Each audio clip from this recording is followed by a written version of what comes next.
My first Defi Sportif altergo was actually back in 2016. It was in swimming. I remember that experience really, really well because it was really the first experience I've had with a competitive sport like swimming. So it was really my first look in winning a medal, feeling the gold feeling. So I've been chasing that feeling ever since.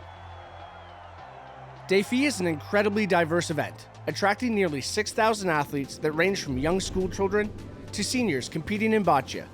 Like most things, it was turned on its head by the global pandemic. But as Defi director Yann Martin is happy to report, it returned in full force this past spring, just in time to celebrate a landmark anniversary.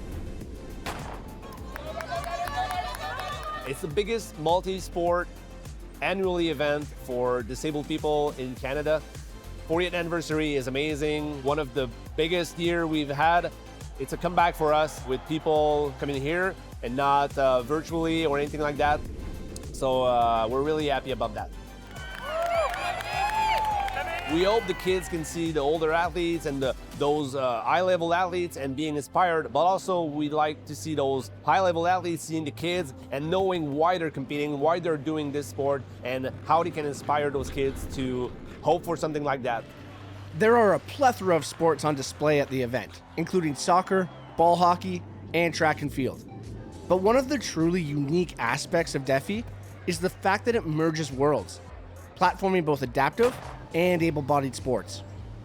Well, for us, we're just following what the sports federations are doing. For example, in basketball, people without disability can play with people with disability, so we're just following that. It's a great opportunity for us to have everyone competing for the same thing together. So that's interesting for us to see that.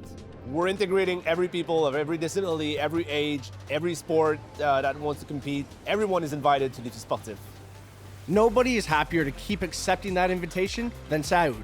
Defi made such an impression on him that he's not only a returning athlete, this time playing para-ice hockey, but also an ambassador for the event. Everybody who's at this level now started somewhere, right?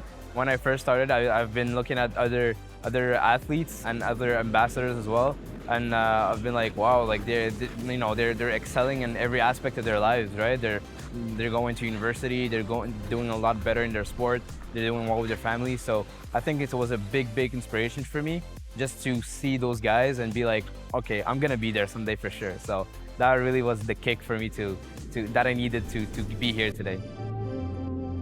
For Saoud, the positive impact of Defi has played out over nearly a decade and led to a high-performance path. But for Martin Lejeune, who teaches nonverbal students on the autism spectrum at John F. Kennedy School, results take a back seat to seeing how the kids' spirits are lifted in real time as they show off their rhythmic gymnastics routines.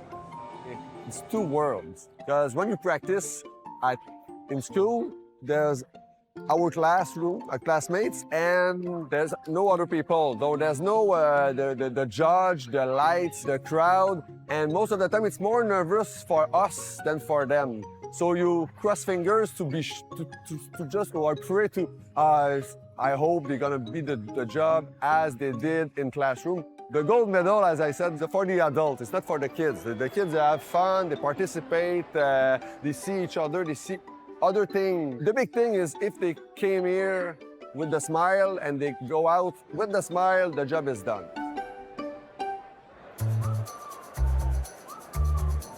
Tressa Romini can also speak to the uplifting nature of Defi. He's a member of the Gatineau Wild team that participated in the ball hockey mental health tournament.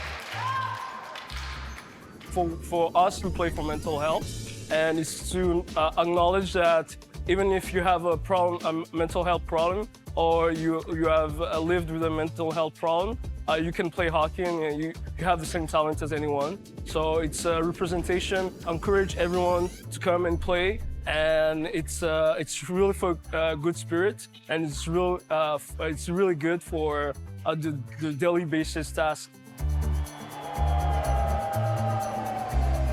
So I think it sensitizes people all around Canada, all around the world as well, because right now it's getting a renowned reputation. all around the world that like there's athletes out there from the scholar level to the elite level that really push themselves every day, whether it be people with disabilities or not, or people that actually that tried the hardest, you know, to practice their sport. So I think it's a great way to sensitize people really out there, especially in Canada, to to make them aware that people with disabilities can practice their sports as well.